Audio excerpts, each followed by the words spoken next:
Shahiem Ismail, I think by now everybody should know me as one of the community leaders that are actively involved for many years trying to stop this type of violence and the drugs in our community, and being very actively involved in the upliftment of our community in our area for many years. And I hope one day that the day when I close my eyes we would have achieved a lot of what I intended for us to be achieved. Okay, on the violence as such, we're all aware that people have been shot last week Saturday as well as yesterday. 2 people have lost their lives and 4 was injured. Saturday it was 3, 1 passed, and yesterday it was 3 again, 1 passed on. And in the early hours of the morning yesterday there was a lot of shooting at corner Kretschmann, Florida, where vehicles were shot at and people were shot at. And I just want to make my appeal to everybody in our communities out there, especially in the Westbury, Coronationville, Nuclear, Claremont, Waterval area. You know, we are all residents, we have become one big family. And I think it's way over time that we all join hands. As we have started the peace process 18 months ago, we're very busy, it's been taking some time because of the nature of this violence. We have put some plans in place and some programs that will soon be being rolled out to the community. We're also involved, we've got it, our peace process are being spearheaded by Reverend Frank Chekane from the South African Council of Churches with Reverend Gift Morani. I've managed to get together all pastors and all churches. We've gone that far that I think we are on a winning side to unite our churches first and then get the families and the victims and then get community participation and mass mobilization in terms of the peace process. It's very important that we find peace in this violence.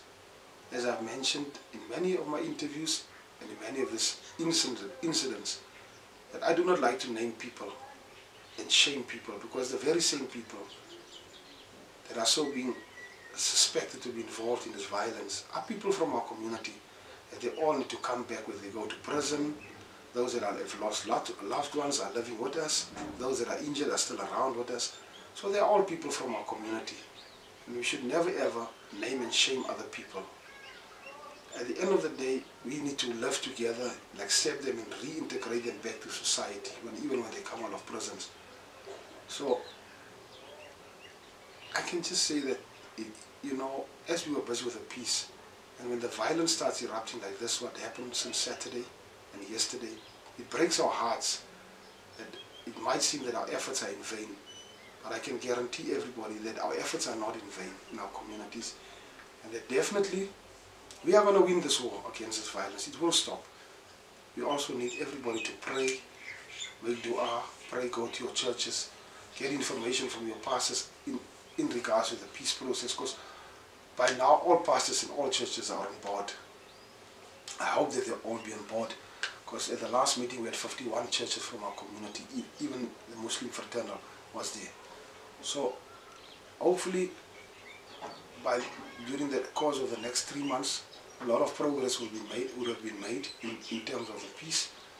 So I'm saying to everybody, you know, we also need to go back and become parents again. Stop allowing guns into your house, stop allowing drugs into your house, stop allowing our children to stand on corners with orca pipes and all these funny things. It's a reality. At the end of the day, we cannot run away from it. It is what we as parents are allowing our children to do, especially when these boys are still young. There's grounds, there's everything. They can go and play soccer, they can go do whatever they want. Let them go to the movies, let them go to church. My biggest motivation to all our parents is to really start getting our children into the mosque, into the madrasas, into the churches.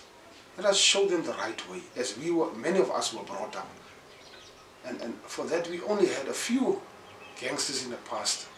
But today it seems like we've got a lot of gangsters in our communities, because our parents are losing control of our children.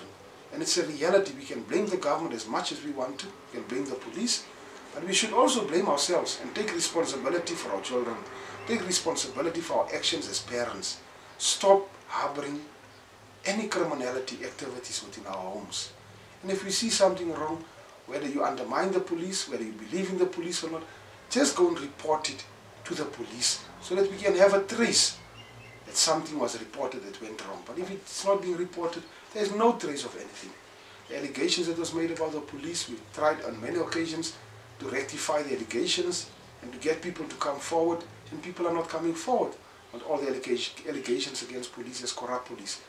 So I'm saying this, that we have managed to get a meeting with the MEC of Safety and Security to speed up the process to get more deployment to the community to stop the violence immediately, which will be led by the committee tomorrow. And then we will feed back to the media and to the entire community as to the progress of peace. And I hope that we will all just take hands and remain to become one big family. Thanks.